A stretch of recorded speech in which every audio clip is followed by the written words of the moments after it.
Əziz izləyicilər, zəhmət olmasa videomuzu bəyənib kanalımıza abunə olmağı unutmayın. Namiq Səlifovla bağlı yeni xəbər var. Keçək əsas xəbərə. Böyük Britaniya hakimiyyəti mərhum Azərbaycanlı kriminal avtoritet Lotu Quli ləqəbi ilə tanınan Nadir Səlifovun qardaşı Namiq Səlifova qarşı sanksiyalar tətbiq edib. Rəsmi London onu İran hökumətinin maraqları naminə hücumlar planlaşdırmaqda ittiham edir.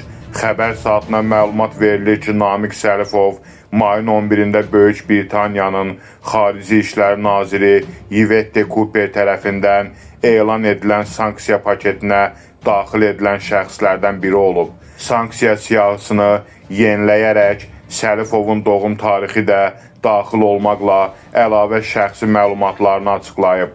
Jurnalistlər açıq mənbələr vasitəsilə onun şəxsiyyətini təsdiqləyiblər. Səlifovu İran hökumətinin maraqları naminə düşmən fəaliyyətində iştirak etməkdə, o cümlədən Böyük Britaniyada yaxud digər ölkələrdə şəxslərə, eləcə də obyektlərə qarşı hücumları planlaşdırmaq və həyata keçirməkdə ittiham edib. Böyük Britaniya hakimiyyəti irəli sürülən ittihamlarla bağlı konkret sübut təqdim etməyib. Kanalımıza abunə olmağı və videolarımızı bəyənməyi unutmayın.